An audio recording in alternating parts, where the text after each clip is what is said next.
de vous souhaiter la bienvenue pour cette conférence de presse où nous allons dévoiler la position de la communauté métropolitaine de Montréal concernant le projet d'oléoduc Énergie-Est de TransCanada, suite à la consultation publique menée cet automne par la Commission de l'environnement de la CMM.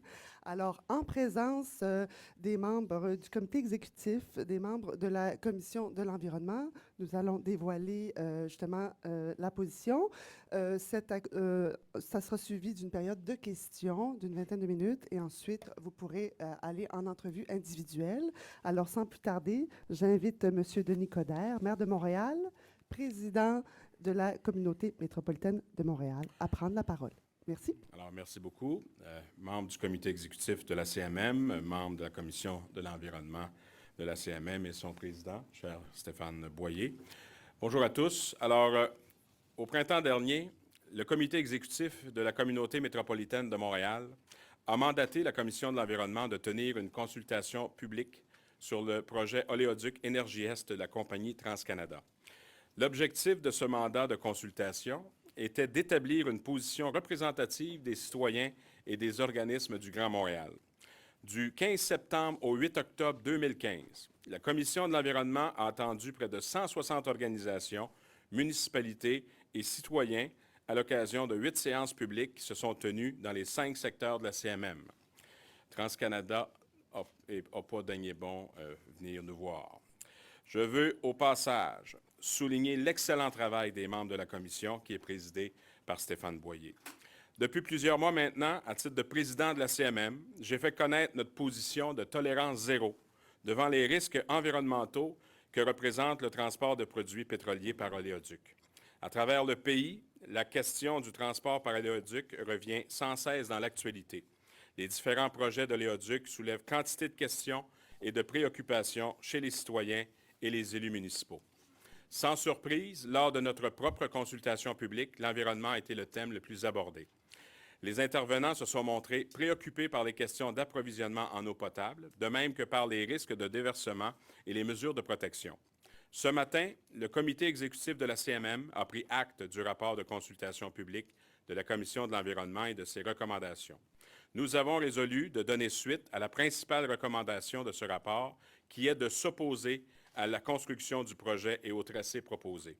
La CMM est contre le projet Énergie-Est parce qu'il comporte toujours d'importantes menaces environnementales et trop peu de retombées économiques pour le Grand Montréal.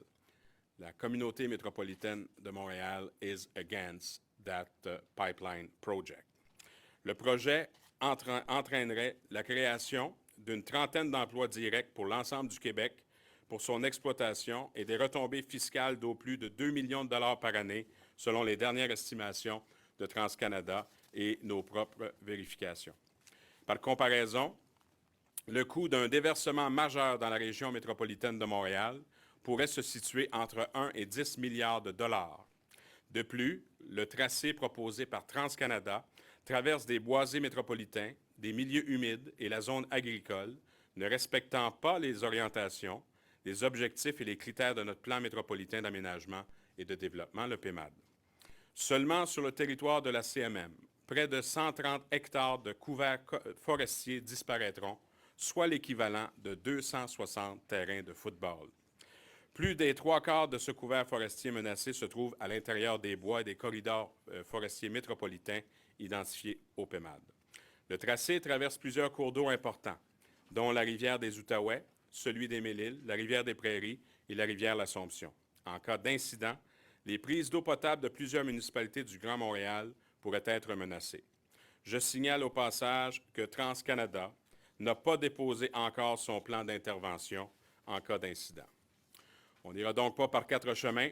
Le projet n'obtient pas la note de passage au point de vue économique, social, environnemental et de la sécurité publique. Le projet Énergie-Est se présente par ailleurs dans un contexte hautement défavorable. À l'heure actuelle, la plupart des gouvernements nationaux et locaux adoptent des plans d'action afin d'établir des cibles de réduction des émissions de gaz à effet de serre, de réduire leur dépendance au pétrole et d'effectuer une transition vers des énergies plus vertes.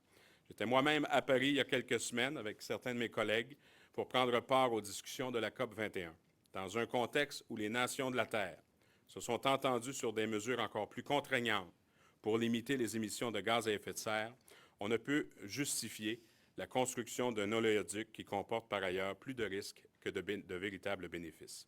J'annonce aujourd'hui que la CMM prendra position dans le cadre des consultations que tiendront le Bureau d'audience publique sur l'environnement, le BAP, et l'Office national de l'énergie.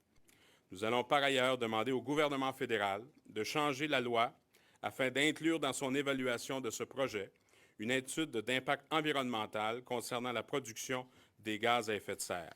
Cette étude devra également tenir compte non seulement de la portion transport du projet, mais également de ceux produits lors de l'exploitation dont est issu le pétrole. Comme je l'ai dit plusieurs fois, en matière de transport pétrolier, il nous faut une note parfaite. Nous n'avons pas le droit à l'erreur. Depuis des mois, les villes de la CMM ont fait connaître leurs demandes, et je l'en félicite. Nous avons donné l'occasion à nos citoyens et à nos organismes de se prononcer en consultation publique. Aujourd'hui, fort de tous ces appuis, la CMM décide de s'opposer au projet Énergie-Est de TransCanada. Je pense qu'il faut démontrer encore une fois la pertinence et la crédibilité de la communauté métropolitaine de Montréal. Dans un premier temps, lorsqu'on parlait d'Enbridge, c'était un oléoduc qui existait déjà. On a établi une série de conditions. On avait la section du oui, mais. On a été non seulement rassurés sur les aspects, on a posé des questions, mais a abouti au bout de la ligne, en plus, une relation souhaitable, institutionnelle, entre l'Office national de l'énergie et puis avec la CMM. Qui plus est, vous aviez une entreprise qui a mis l'arrogance de côté et qui a travaillé en amont, qui a enlevé tout geste de confidentialité, a travaillé en toute transparence. Ce n'est pas toujours le cas dans toutes les entreprises. Aujourd'hui, on parle d'un nouvel oléoduc, un nouveau pipeline. On parle d'un nouveau tracé. Donc, on a besoin de savoir c'est quoi vraiment le tracé, puis on n'a pas été satisfait. On regarde l'ensemble des impacts et vous voyez aujourd'hui la résultante. On a fait un travail de fond. Il y a un travail qui a été fait de la part des municipalités, de la part de la CMM, et l'ensemble de cette consultation donne le résultat aujourd'hui. Mais ce qui est encore plus important, c'est qu'on a encore aussi une opportunité de s'assurer qu'au niveau du gouvernement canadien, vous savez, quand on a réorganisé l'Office national de l'énergie, on avait enlevé l'évaluation environnementale. Donc, à ce moment-là, on a un gouvernement sensible à ces questions. On demande à la ministre McKenna, au premier ministre, de mettre de l'avant, justement, des amendements pour qu'on puisse avoir ces évaluations environnementales indépendantes, qui vont nous permettre d'avoir des outils supplémentaires pour assurer la population. Donc, c'est une question sociale, c'est une question économique, ça va ensemble, une question environnementale. Donc, dans un contexte de développement durable, on doit aussi avoir des assurances concernant la sécurité publique, les plans de contingence et tout ce qui va avec. So I'm really proud of our community. I'm really proud of the work that has been done by Stéphane Boyer and his group at the Commission of the Environment. I think that we've done our homework. Individually, every municipalities took a look at that, the one who were touched by it, but at the end of the day, it's all about our territory. And we find out a way to build up an inclusive process where the citizen had the opportunity to give their point of view. Some other organization, so 92% of the memoir was against it. And it was a really serious work, and I'm really, really proud in the way that CMM is taking their responsibility in that kind of issue. It just shows you that when we're all working together, our level of government of proximity can make a difference in people's life. And we are truly the counterpart of any kind of project, and we have the capacity to bring up all those kind of, we have our own benchmark, and in a very pragmatic way, but in a very inclusive way, and it all make a difference today. Alors, je suis vraiment fier de la façon dont la CMM se comporte, la façon dont mes collègues travaillent en amont et de façon inclusive pour le bien-être de notre communauté, et ça vous donne aujourd'hui des résultats solides, des résultats vérifiés, et puis démontre encore une fois la pertinence des municipalités comme gouvernement de proximité. Je vous remercie. Alors, on prend des questions sur le sujet. On va commencer en français, par la suite en anglais. Et puis, si vous voulez, vous pourrez aussi poser des questions de façon individuelle par la suite. je suis sûr qu'il y a des gens qui auront des questions là-dessus. Oui? Oui, Lia Lévesque de la Presse canadienne.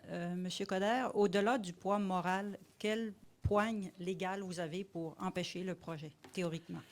On n'est plus là. On n'est plus dans la Queen can do no wrong. Et le meilleur exemple, c'est comment on a travaillé sur le dossier de Enbridge. Et à la lumière du travail qu'on a fait, on n'a pas attendu puis regardé est-ce que c'est constitutionnel ou pas. On est devenu incontournable, puis on a démontré notre pertinence, tout en étant percutant. Et le fait qu'on travaille de façon sérieuse, on a mis sur pied même, on a un comité technique à la CMM de vérification sur la question des oléoducs.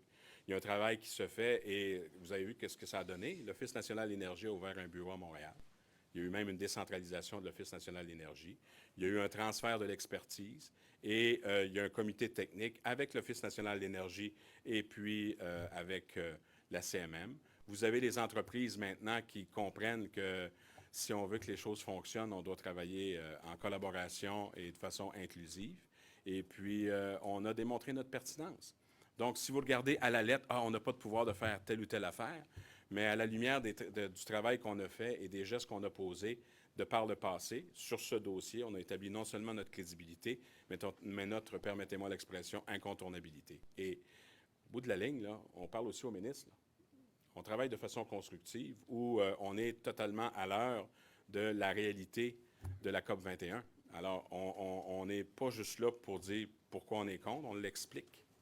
Puis on a des points très, très clairs, mais il y a aussi une relation qui s'est établie dans le milieu, tant sur le plan politique qu'au niveau du monde des pipelines. Donc, moi, je pense qu'au bout de la ligne, on va poser d'autres gestes, on va parler très fort, et je pense qu'on a démontré notre capacité de faire changer les choses. Donc, en participant au niveau du BAP, en participant au niveau de l'Office national de l'énergie, je pense qu'on a une belle cause. Et le prix du baril de pétrole ayant chuté, est-ce que votre prise de position n'est pas aussi obsolète maintenant?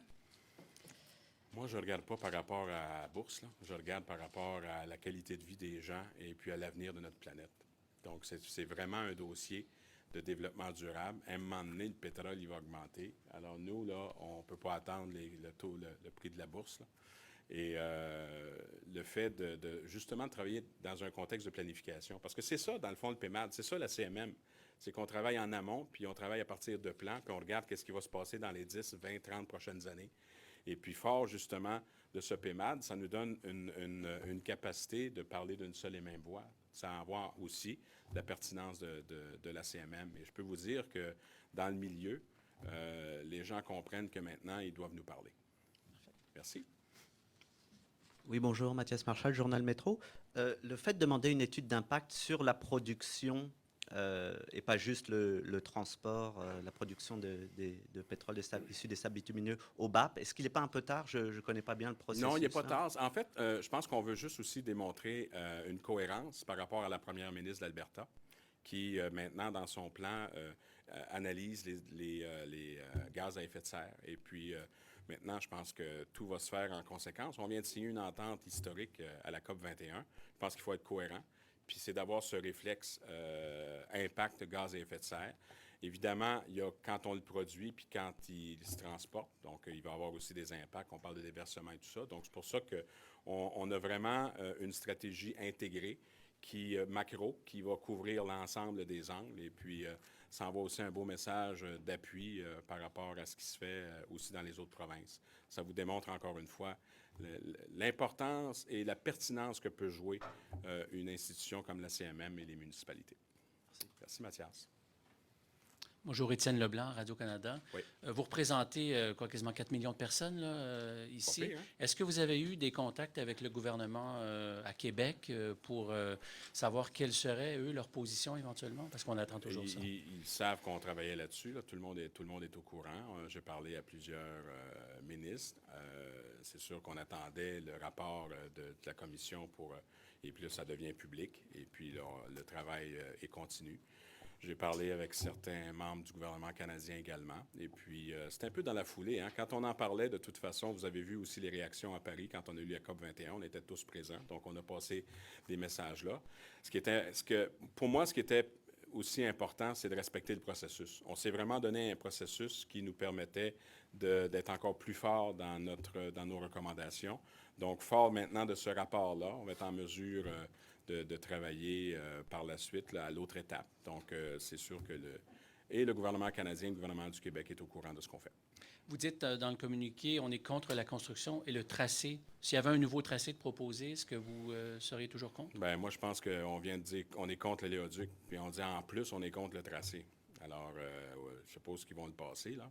Mais, vous savez, j'ai toujours dit que c'était du oui, mais le mais pouvait être fatigant. Alors, on est maintenant dans le non, à la lumière de tout ce qu'on a établi. Et on va pousser en conséquence. Merci. Merci. Autre question en français? Jeanne?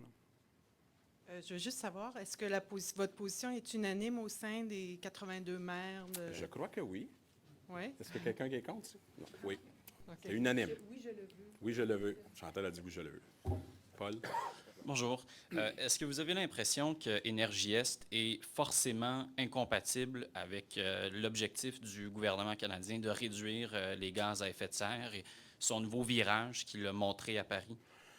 Moi, je pense que si on veut faire preuve de cohérence, je ne vois pas la pertinence de ce projet. Je vais être clair, là, mais ce qui était aussi important, c'est que, tu sais, on nous envoie toujours l'argument économique, l'argument environnemental, l'argument social. On est à l'heure où tout est intégré. On ne peut pas parler de développement économique sans parler de développement social. On ne peut pas parler de ces deux enjeux également dans un contexte de développement durable. Et puis, oui, il y a eu quelque chose qui s'est passé à Paris, là. Vous avez eu 1000 maires. Avec Anne Hidalgo, ce sommet des maires a fait une différence majeure. Il y a eu la signature de la COP 21. Les gouvernements nationaux et les Nations unies ont parlé d'une même voix. Donc ça, je pense que c'est un bel élément concret de ce que ça veut vouloir dire l'après-COP 21. Et puis, vous avez même la première ministre d'Alberta qui maintenant fait ses études au niveau des gaz à effet de serre. Donc, je pense qu'on est rendu là. Mais avant, nous, on avait quand même fait un travail sur l'autre dossier comme Enbridge, où on parlait justement de respect de conditions. Et la différence est là.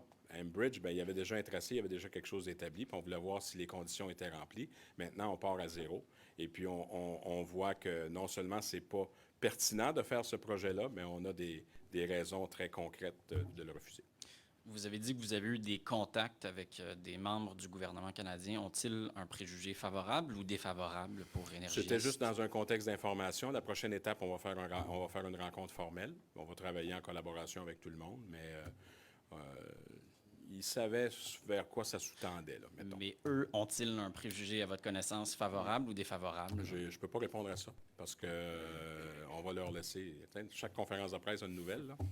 Mais ce qui est clair, c'est qu'il y a une collaboration, puis ça répond au téléphone quand on appelle. OK? Bonjour, Camille Gaillard pour le journal 24 heures, Journal de Québec aussi. C'est une question plus sur l'organisation. C'est la convergence. Vous connaissez ça. L'organisation des Jeux olympiques, la ville américaine de Lake Placid veut déposer sa candidature. Montréal n'embarque pas. Embarque pas. Je leur ai dit déjà. Merci. Ça, c'est durable aussi. In English now, Mr. Giroux. Thank you. Could you summarize again why the CMM declined to give a pass to Energy East? Well, we're against it because they didn't do their homework, obviously. Well, first of all, when they showed up, if they would have showed up, they would have been a bit more respectful of the process, even if they were meeting some individuals or some municipalities. When it was over in their time frame, they were leaving like it was not that important. So they were a bit arrogant, frankly. And that's probably why they've been changing some of their leadership in the time frame. But frankly, it's not about individual. It's about we want to have some checkout, some evaluation, some benchmark regarding public safety, regarding the true economic impact, regarding the way where it will pass. It's also about to be consistent in our own plan. I mean, our urban planning, our development planning, is based also to protect some of the area. And clearly, when you pass through it, and it has an impact of something like 230 football field, it has an impact. And when you don't have any contingency plan, when there's some issues regarding safety, but with the quality of our water, and if there's some a spill, well, it can be even worse. And I can give you some other technicalities. I mean, the way that they will put their vans, those the tap and stuff like that. C'est un travail bâclé à notre avis, but we respect the process, and that's the reason why, first of all, we go through BAP, but clearly we will be there as a participant for the National Energy Board. Do I understand that there's nothing that Energy East could change in order to make it more acceptable? I think that through the process that we had and through all the questions that we've been asking ourselves and through the way that we verified some of the impact economically and all that, but it's not just economy, yes, environment, no, it's no at every level. And it's not the first time. Look, there was a report in Ontario. You had some other people, and we are very also, I should have said that, I'll say it in French too, we are supportive of the Mohawk because the Aboriginal also the Mohawk gave their point of view on it, and we agree with that. I mean, the issue of the water, public safety and all that, the way that we treat the land, so we are totally on side. Alors, je veux répéter en français que aussi, il y avait la communauté Mohawk qui a fait ses recommandations, donc nous sommes tout à fait d'accord avec les conclusions de nos amis autochtones. Donc, listen, I think that call a spade, it's a bad project. René Brumer, Montreal Gazette. Yes, Monsieur sir. Coderre, TransCanada would argue that in denying the pipeline, you're forcing oil industries to rely on rail transport, which they say is an even less safe measure of transporting oil across the country. Tell What do you say? TransCanada that the next time when there's a process to respect it and be part of it, so we maybe will discuss. But when we were asking the issue is that, we have kind of a 1-2 punch at the same time. If you do recall, when we've been talking about the railway safety, and as a matter of fact, or through FCM, or CMM, or the municipalities, we have some clear guidelines regarding the public safety. And that was also part of our process of when we've been looking at it. So it's not just about the pipeline, it's the way that you transport those dangerous material.